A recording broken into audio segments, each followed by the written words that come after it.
Today is 8th September, the feast of the Nativity of our dear Mother, Blessed Virgin Mary.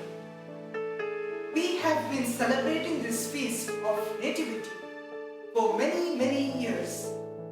But the question is, how much do we know of its origin of this feast? Today, I'd like to tell you of how this feast actually came about. Chronologically, the feast of the Nativity of the Blessed Virgin that falls on September 8th is according to the old Julian calendar, whereas according to the Gregorian calendar, which most of us use today, the feast is supposed to be on September 21st. Incidentally, this feast is the guiding wand that helped in determining the feast of the Immaculate Conception, which falls on December 8th. The birth of Mary is not recorded in the canonical scriptures. However, in the apocryphal Gospel of James, there is a mention about her birth. It looks that this feast probably originated somewhere in Syria or Palestine in the beginning of 6th century after the Council of Ephesus in 431 AD.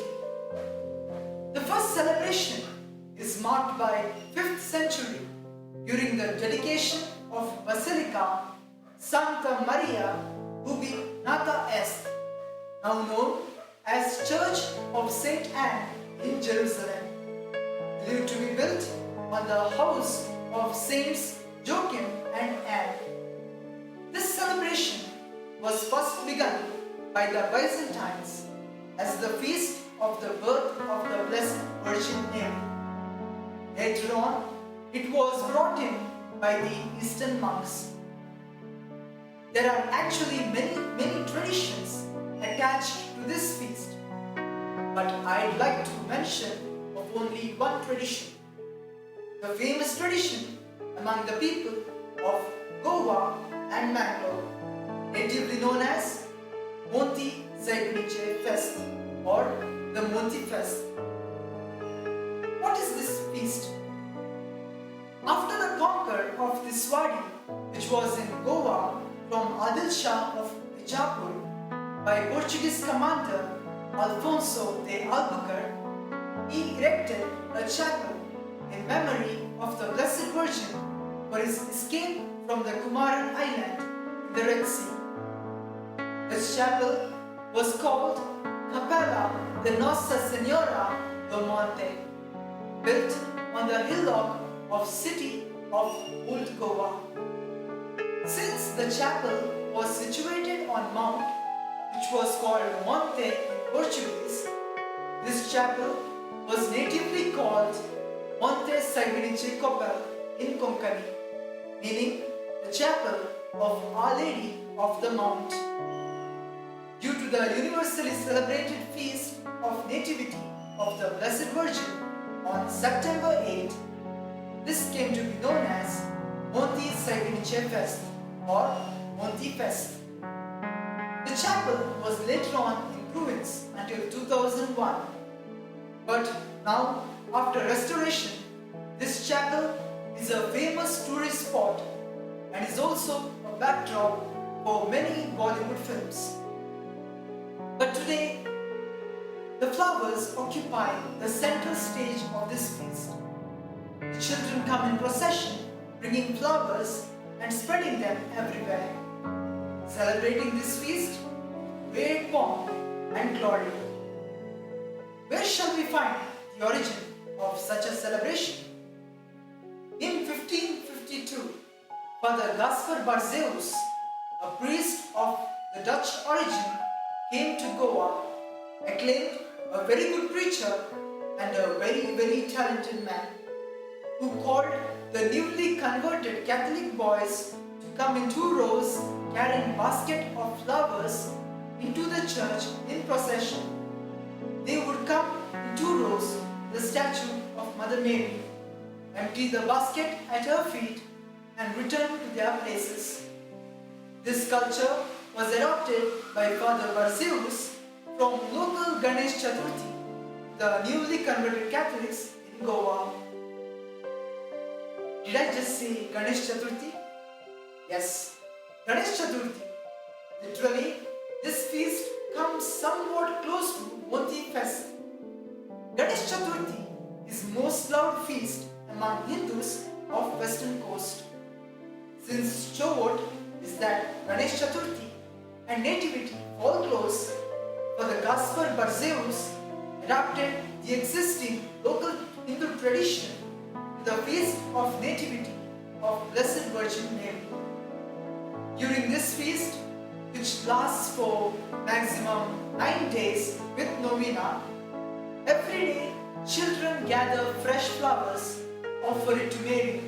On the last day, the newly harvested paddy is brought into the church, blessed and distributed. In some places, even sugarcanes are distributed after the Mass. At home, the entire family comes together. They join in for a prayer, in which there is a prayer for unity and for the deceased. This is the moment of reconciliation and peace for the family. Finally, all sit together for meals. Since this feast is combined with Harvest Festival, only vegetable dishes are prepared on this particular day. These dishes are prepared in odd numbers, namely 1, 3, 5, 7, etc. Newly harvested paddy that is brought home from church is added in the day's meal.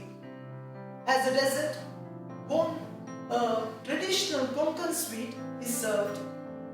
But all of this on a banana leaf. Non-veg is strictly forbidden on this particular day.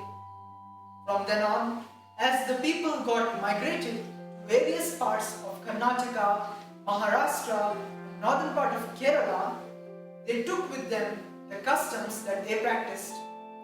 Today, this feast is widely spread in various parts of the world, including United States, Canada, Australia, New Zealand, and Japan, and especially wherever our Konkan Catholics migrated to.